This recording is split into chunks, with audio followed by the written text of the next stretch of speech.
कहानी की शुरुआत में हम एक डरावने दारूमा डॉल को देखते हैं जिसका सिर्फ सिर था। दारूमा डॉल ने क्लासरूम में जबरदस्ती छात्रों के साथ एक मौत का खेल खेलना शुरू कर दिया। इस खेल में दारूमा डॉल एक तरफ मुड़कर गाना गाता था और जब वह छात्रों की तरफ पलटता तो अगर कोई हिलता या चलता हुआ दिखाई देता तो वह उसका सिर फोड़कर मार डालता। दारूमा डॉल ने एक एक करके छात्रों को मारना शुरू कर दिया। यह देख बचे हुए छात्र घबरा गए और डरने लगे। उन्हें खेल के नियम भी पता नहीं थे। इसी बीच दो लड़के दरवाजा खोलने की कोशिश करते हैं, लेकिन दरवाजा बंद होता है। जब दारूमा डॉल घूमकर उन्हें देखता है तो उनका भी सिर फोड़कर मार देता है। कुछ समय बाद एक लड़का सभी को दारूमा डॉल के पीछे लिखे हुए खेल के नियम पढ़ने के लिए कहता है। नियम में लिखा था कि अगर डॉल के पीछे वाले बटन को दबाया जाए तो खेल खत्म हो जाएगा। यह पढ़ते ही एक लड़का दौड़कर बटन दबाने की कोशिश करता है, लेकिन दुर्भाग्य से दारूमा डॉल उसकी तरफ पलट जाता है और उसे मार देता है। अब छात्रों ने डॉल के दूसरी तरफ देखते समय धीरे धीरे आगे बढ़कर बटन दबाने की योजना बनाई, लेकिन शून्य ने देखा कि डॉल में एक टाइमर चल रहा था जिसमें केवल कुछ ही मिनट बचे थे। यह देखकर अन्य छात्र जल्दी बटन दबाने के लिए दौड़ते हैं, लेकिन कोई भी सफल नहीं हो पाता। दारूमा डॉल सभी को मार देता है। आखिर में केवल शन और एक और लड़का बचते हैं। फर्श पर छोटे छोटे कैंडी बॉल्स बिखरे होने के कारण डॉल तक पहुंचना मुश्किल था। इसी बीच दूसरे लड़के को एक आइडिया आता है। वह शन से कहता है, तुम मेरे कंधे पर चढ़कर कूदो और बटन दबाओ। समय खत्म होने ही वाला था। सौभाग्य से शन लड़के के कंधे पर चढ़कर कूदता है और डॉल के पीछे का बटन दबा देता है, जिससे टाइमर बंद हो जाता है। शून्य और वह लड़का अपनी जीत का जश्न मनाने ही वाले थे कि अचानक उस लड़के का भी सिर फट जाता है। इसके बाद दारूमा डॉल शून्य के पास आकर कहता है, इस खेल के नियमों के अनुसार केवल वही जीवित रहेगा जिसने बटन दबाया है। डॉल आगे कहता है, तुम एक चूहे हो, जल्द ही एक बिल्ली आएगी। शून्य डॉल की बात समझ नहीं पाता। इसी बीच इचिका डरते डरते वहां पहुंचती है। इचिका शन की दोस्त थी और वह भी शन की तरह ही विजेता थी। शून्य इचिका से पूछता है, क्या हो रहा है? तुम्हें कुछ पता है? लेकिन इचिका भी शन की तरह ही कुछ समझ नहीं पाती। वे दोनों कंफ्यूज थे। वे पुलिस को फोन करने की कोशिश करते हैं, लेकिन फोन में नेटवर्क नहीं था। वे वहां से भागने की कोशिश करते हैं, लेकिन सारे दरवाजे बंद थे। उन्होंने कांच तोड़ने की कोशिश की, लेकिन कांच भी नहीं टूटा। फिर भागते हुए वे एक दरवाजे तक पहुंचते हैं। सौभाग्य से वह दरवाजा खुल जाता है और वे एक बास्केटबॉल जिम में पहुंचते हैं। वहां और भी छात्र मौजूद थे जो इस मौत के खेल में बच गए थे। उनमें से ज्यादातर ने चूहे की पोशाक पहन रखी थी। जैसे ही वे अंदर आते हैं, दरवाजा अपने आप बंद हो जाता है। वहां वे फर्श पर एक निर्देश पढ़ते हैं, बेल को बिल्ली की बास्केट में डालो और खेल खत्म होगा। तभी फर्श खुलता है और एक विशाल बिल्ली बाहर आती है। वह छात्रों को एक एक करके खाने लगती है, जिससे सभी घबराकर इधर उधर भागने लगते हैं। शूर्ण और इचिका को एक बेल जैसी गेंद दिखाई देती है। शूर्ण देखता है कि बिल्ली की गर्दन में एक बास्केट लटकी हुई है। उसे समझ में आता है कि अगर बेल को उस बास्केट में डाल दिया जाए तो खेल खत्म हो जाएगा। यह सुनकर एक बास्केटबॉल खिलाड़ी बेल को उठाकर बास्केट में फेंकता है। वह बेल लगभग बास्केट में पहुंचने ही वाली थी कि बिल्ली उसे पकड़ लेती है और उस लड़के को मार देती है। शूर्ण देखता है कि बिल्ली केवल उन्हीं को मार रही थी जिन्होंने चूहे की पोशाक पहनी थी। इसीलिए वह सभी को पोशाक उतारने के लिए कहता है। सब पोशाक उतार देते हैं, जिससे बिल्ली कुछ किए बिना चुपचाप बैठती है। यह देखकर वे खुश हो जाते हैं, लेकिन कुछ समय बाद बिल्ली फिर से छात्रों को खाना शुरू कर देती है। अब बिल्ली इचिका को खाने ही वाली थी कि शूर्ण चूहे की पोशाक पहनकर चिल्लाता है और बिल्ली का ध्यान अपनी तरफ खींचता है। शूर्ण को एहसास होता है कि चूहे की पोशाक पहनने पर वह बिल्ली की आवाज सुन सकता है। बिल्ली कह रही थी कि उसकी पीठ खुजाओ। शूर्ण दौड़कर बिल्ली की पीठ पर चढ़ जाता है और खुजाने लगता है। बाकी छात्र भी ऐसा ही करते हैं। अब बिल्ली हमला करना बंद कर देती है और थोड़ी देर में सो जाती है। इसके बाद शन बेल उठाकर बास्केट में फेंकने की कोशिश करता है, लेकिन अन्य छात्र उसे रोकते हैं क्योंकि उन्हें लगता है कि दारूमा डॉल के खेल की तरह यहां भी केवल वही जीवित रहेगा जिसने बेल बास्केट में डाली होगी। इस बात पर विवाद शुरू हो जाता है, जिससे बिल्ली जाग जाती है और फिर से हमला करने लगती है। आखिरकार शूर्ण और इचिका बिल्ली को कंफ्यूज करने के लिए एक सामान्य बास्केटबॉल और बेल को कपड़े में लपेटकर बास्केट की तरफ फेंकते हैं, जिससे बिल्ली कंफ्यूज हो जाती है। लेकिन शून्य का निशाना चूक जाता है और बेल नीचे गिरने लगती है।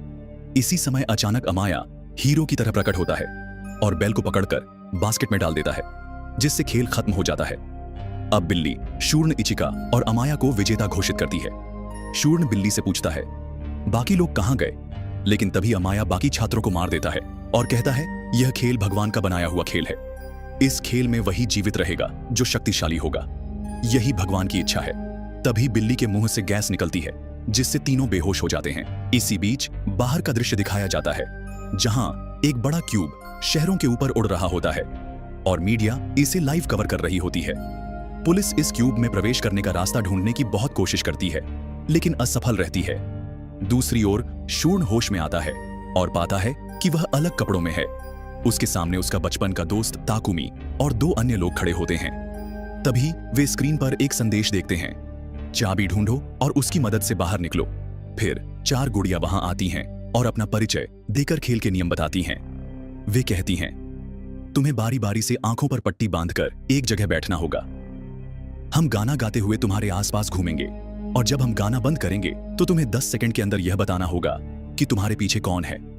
अगर तुम सही जवाब नहीं दे पाए तो तुम्हें मार दिया जाएगा। अब खेल शुरू होता है। पहले एक लड़का जाता है लेकिन वह गलत जवाब देता है जिससे गुड़िया उसे मार देती है। फिर एक लड़की की बारी आती है। वह भी सही नाम नहीं बता पाती और गुड़िया उसे भी मार देती है। अब शूर्ण की बारी थी। गुड़िया उसे बीच में बैठाकर गाना गाते हुए उसके आसपास घूमने लगती है। गाना खत्म होते ही शूर्ण से उसके पीछे मौजूद गुड़िया का नाम पूछा जाता है। शूर्ण चुप रहता है।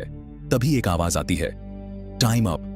शूर्ण के पीछे मौजूद गुड़िया कहती है, अब तुम मरने के लिए तैयार हो जाओ क्योंकि तुमने जवाब नहीं दिया। शूर्ण उस गुड़िया की आवाज सुनकर उसका नाम बता देता है। यह सुनकर चारों गुड़ियां हंसने लगती हैं। वे कहती हैं, तुम्हारा जवाब अमान्य होगा क्योंकि टाइम खत्म हो चुका है। तभी शूर्ण खुलासा करता है कि टाइम अप की आवाज उसके फोन से आई थी। दरअसल जब पहले 2 लोग खेल रहे थे तो शूर्ण ने गुड़ियों की आवाज रिकॉर्ड कर ली थी। उसी आवाज का उपयोग करके शूर्ण ने उन्हें बेवकूफ बनाया और सही समय पर जवाब देकर खेल जीत लिया। जैसे ही शूर्ण खेल जीतता है, चारों गुड़ियां फट जाती हैं और एक चाबी गिरती है। शूर्ण और ताकुमी उस चाबी को लेकर आगे बढ़ते हैं। कुछ दूर जाने पर वे देखते हैं कि एक लड़का डरा हुआ उनकी तरफ भागता हुआ आ रहा है। उसके पीछे एक भयानक गुड़िया भी थी। लड़का कहता है, एक दूसरे का हाथ पकड़ लो। तब वह भयानक गुड़िया कुछ नहीं करेगी। जैसे ही वे एक दूसरे का हाथ पकड़ते हैं, वह गुड़िया वापस चली जाती है। तभी अचानक वे एक लड़की की चीख सुनते हैं। यह इचिका की आवाज थी। इचिका उस भयानक गुड़िया से बचकर भाग रही थी। यह देखकर शूर्ण कूदकर उसका हाथ पकड़ता है और उसे बचा लेता है। इसके बाद वेसी भी एक अन्य कमरे में पहुंचते हैं जहां पहले से 2 और लड़के मौजूद थे। उसी कमरे में एक दीवार टूटती है और एक बड़ी गुड़िया का सिर निकलता है। उस सिर में 7 की होल्स थे, यानी खेल में आगे बढ़ने के लिए 7 चाबियां चाहिए थी, लेकिन उनके पास केवल 4 थीं। तभी अमाया बाकी 3 चाबियां लेकर वहां पहुंचता है। अमाया उस भयानक गुड़िया से बचने के लिए एक लड़के को जबरदस्ती पकड़कर वहां ले आता है। जैसे ही वह वहां पहुंचता है, अमाया उस लड़के को मार देता है।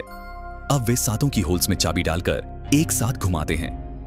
चाबी घुमाते ही डॉल्स उन्हें विजेता घोषित करती हैं और अपने कपड़े पहनने के लिए कहती हैं। इस बीच हम देखते हैं कि बाहर उनके द्वारा खेले जा रहे डेथ गेम का टेलीकास्ट हो रहा है। दूसरी ओर बचे हुए 7 प्रतियोगी एक बड़े फ्रोजन रूम में पहुंचते हैं जहां उनके सामने एक विशाल सफेद भालू आता है और कहता है, मुझे झूठ बोलने और काले दिल वाले लोगों से बेहद नफरत है, इसीलिए इस गेम में तुम्हारा एकमात्र काम सच बोलना है। जो झूठ बोलेगा वह मारा जाएगा। अब सफेद भालू उनसे उनके पसंदीदा खाने के बारे में पूछता है। वे अपने अपने पसंदीदा खाने का नाम बताते हैं, लेकिन भालू कहता है, तुम में से कोई एक झूठ बोल रहा है। वे थोड़ी चर्चा करते हैं और एक लड़के की ओर इशारा करते हैं। वह लड़का कहता है, मैंने सच बोला है, लेकिन भालू उसकी बात अनसुनी करके उसे मार देता है। फिर भालू उनसे पूछता है, क्या तुम्हें शून्य पसंद है?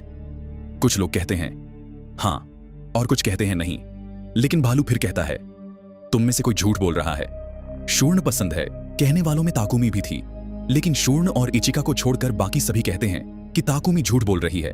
शूर्ण उसे बचाने की कोशिश करता है, लेकिन दुर्भाग्य से भालू ताकुमी को मार देता है। अपने दोस्त को खोने से दुखी हुआ शूर्ण जोर से चिल्लाता है, असल में हम सबके बीच झूठा और कोई नहीं, बल्कि यह सफेद भालू ही है। शूर्ण की बात सही निकलती है। इतना कहते ही सफेद भालू बदलकर काले भालू में बदल जाता है, जिससे वे लोग उस गेम को भी जीत लेते हैं। अब बचे हुए 5 लोग अंतिम गेम के लिए आगे बढ़ते हैं, जहां 3 डॉल्स आती हैं और उन्हें अंतिम चरण तक पहुंचने के लिए बधाई देती हैं। वे कहते हैं, अंतिम गेम का नाम है किक द कैन। इसमें तुम 5 में से 1 राक्षस बनेगा और बाकी 4 लोग राक्षस से बचने के लिए छिपेंगे। राक्षस को केन एक निश्चित जगह पर रखना होगा, तब तक बाकी लोगों को छिपने का मौका मिलेगा फिर राक्षस को उन्हें ढूंढना होगा। अगर राक्षस किसी को ढूंढकर उसका चेहरा देखकर उसे एक सेल में कैद करके कैन को किक कर देता है तो वह विजेता होगा। लेकिन अगर छिपे हुए 4 में से कोई एक कैन को किक करता है तो बाकी 3 लोग गेम जीतेंगे और राक्षस हार जाएगा। हालांकि जो कैन को किक करेगा वह कैन के कटने से मर जाएगा। यानी अगर तीनों को बचाना है तो एक को खुद को बलिदान करना होगा। इसके बाद स्टिक्स की मदद से राक्षस चुना जाता है। राक्षस बनने वाले स्टिक के टॉप पर लाल निशान होता है और यह स्टिक अमाया को मिलता है। अमाया कैन को उसकी जगह पर रखकर चारों को ढूंढने लगता है। वह आसानी से 2 को पकड़कर सेल में बंद कर देता है। कुछ देर बाद अमाया शूर्ण और इचिका के छिपे हुए स्थान पर भी पहुंच जाती है। तभी इचिका खुद को बलिदान करते हुए अमाया के सामने आती है और उसका ध्यान भटकाती है। इस दौरान शून्य छिपने में सफल हो जाता है। अमाया इचिका को भी पकड़कर सील में बंद कर देता है और कहता है, शन, मुझे तुम्हें ढूंढने की जरूरत नहीं है क्योंकि मैंने 3 लोगों को पकड़ लिया है। इचिका शून्य से बाहर न आने की बात कह रही थी क्योंकि अमाया उसे उकसा रहा था। लेकिन शूर्ण एक भारी आर्मर पहनकर बाहर आता है और अमाया से कहता है, तुम मेरा चेहरा देख नहीं पाओगे। शून्य की बात सुनकर अमाया हंसते हुए उसकी ओर बढ़ता है और उसका हेलमेट हटाकर कैन को किक करने जाता है। लेकिन इतने में शूर्ण बड़ी चतुराई से अपने आर्मर में लगी चेन से अमाया को बांध देता है। इसका पता लगने से पहले ही शूर्ण पानी में कूद जाता है। अमाया चेन से बंधा होने के कारण उसके साथ खींच जाता है। अमाया शूर्ण को ऊपर खींचने की कोशिश करता है, लेकिन कुछ देर बाद उसे एहसास होता है कि शूर्ण पहले ही आर्मर खोलकर ऊपर आ चुका है और कैन को किक करने के लिए आगे बढ़ रहा है। यह देखकर अमाया किसी तरह चेन तोड़कर कैन की ओर दौड़ता है, लेकिन शूर्ण उससे पहले कैन को किक कर देता है। अब गेम के नियमों के अनुसार कैन फटकर शूर्ण को मार देना चाहिए था, लेकिन कैन नहीं फटता। यह देखकर वे सभी हैरान हो जाते हैं। तभी डॉल्स आती हैं और हंसते हुए कहती हैं, गेम को दिलचस्प बनाने के लिए हमने झूठ बोला था ना, शून्य को मरना था, न राक्षस यानी अमाया को। इसके बाद 5 को विजेता घोषित किया जाता है और डॉल्स उन्हें आइसक्रीम देती हैं। वे खुश होकर आइसक्रीम खाते हैं, लेकिन आइसक्रीम खत्म होते ही वे देखते हैं कि स्टिक पर कुछ लिखा है। डॉल्स कहती हैं, यह गेम वही जीत सकता था जिसमें ताकत, बुद्धि और किस्मत हो। अब हम देखते हैं कि शूर्ण और अमाया की आइसक्रीम स्टिक पर लिखा था, तुम बच गए, जबकि इचिका और बाकी 2 की स्टिक पर लिखा था, तुम मरोगे। तभी डॉल्स इचिका और बाकी 2 को मार देती हैं, लेकिन शूर्ण कुछ नहीं कर पाता। वह दुखी होकर बस देखता रह जाता है। अमाया बहुत खुश होता है। इसके बाद हम देखते हैं कि वे उस बड़े क्यूब से बाहर आते हैं। यहाँ रिवील होता है कि उन्हें सभी डेथ गेम उसी क्यूब के अंदर खिलाए गए थे जिसे मीडिया भी कवर कर रही थी। शूर्ण और अमाया के क्यूब से बाहर निकलते ही नीचे खड़ी भीड़ उन्हें भगवान के बच्चे कहकर संबोधित करती है और इसी के साथ मूवी एंड होती है।